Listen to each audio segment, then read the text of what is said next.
আপনারা জানেন বেশ কিছুদিন যাবৎ মাদারগঞ্জে জামাই মেলা হয় এবং ওদেরকে লক্ষ্য করে আমরা প্রতি বছর ওদের পরেই আমরা এই শ্রীঘাট থেকে ঘুরিয়া মেলান্দ থানা ওনারা করে মাদারগঞ্জ থানার ভিতরে করে ওনারা জামাই মেলা, আমরা একমাত্র মেলান্দ থানাতে করি আমরা শ্বশুর মেলা। সেই মেলাটা বেশ কয়েক বছর যাবত আমাদের এখানে হয়ে আসতেছে, আপনারা সবাই অবগত আছেন। এবারও এই গত বছরের নেই প্রতি বছরের নেই আমরা এই মেলাটা আসলে আয়োজন করেছি বিভিন্ন রাজনৈতিক নেতৃবৃন্দদের অনুমতিক্রমেই। প্রশাসনের সাথেও আমাদের মোটামুটি একটা আছে, ওনাদের সহযোগিতায় আমরা এই মেলাটার আয়োজন করেছি। হঠাৎ আজকে মেলাটা আয়োজন করার উদ্বোধনের কথা ছিল, কিন্তু এই আমাদের গ্রামের ওলামাদের সাথে আমাদের একটু মতবিরোধের কারণে আমরা আসলে আজকে মেলাটা উদ্বোধন করতে পারতেছি না।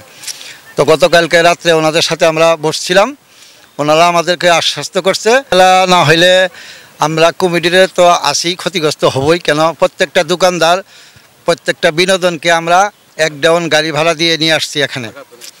ওনারা ঢাকা থেকে আসছে, কেউ ময়মনসিংহ থেকে, বিভিন্ন ডিস্ট্রিক্ট থেকে এখানে প্রায় 200-র অধিক দোকান আসছে। প্রত্যেকটা দোকানদারকে আমরা গাড়ি ভাড়া দিয়ে নিয়ে আসছি। ওনারা আজ এক সপ্তাহ আগে থেকে এখানে অবস্থান করতেছেন। ওনারা আপনার এই নিজের টাকা ভাগিয়ে খাইতেছেন। এই মেলাটা যদি না হয় আমরা যতটুকু ক্ষতিগ্রস্ত না হব তার চেয়ে বেশি ক্ষতিগ্রস্ত হবে দোকানদারেরা।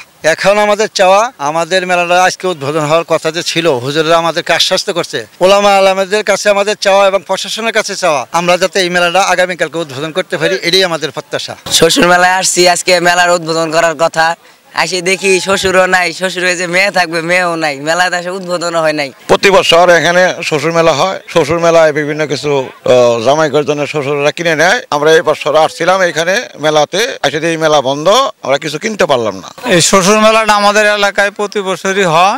এবছর আজকে উদ্বোধন করার কথা ছিল, আজকে উদ্বোধন ওলামা একরামের জন্য বন্ধ। এই শ্বশুর মেলাটা যেন প্রতি বছরই থাকে, এটাই আমাদের কামনা।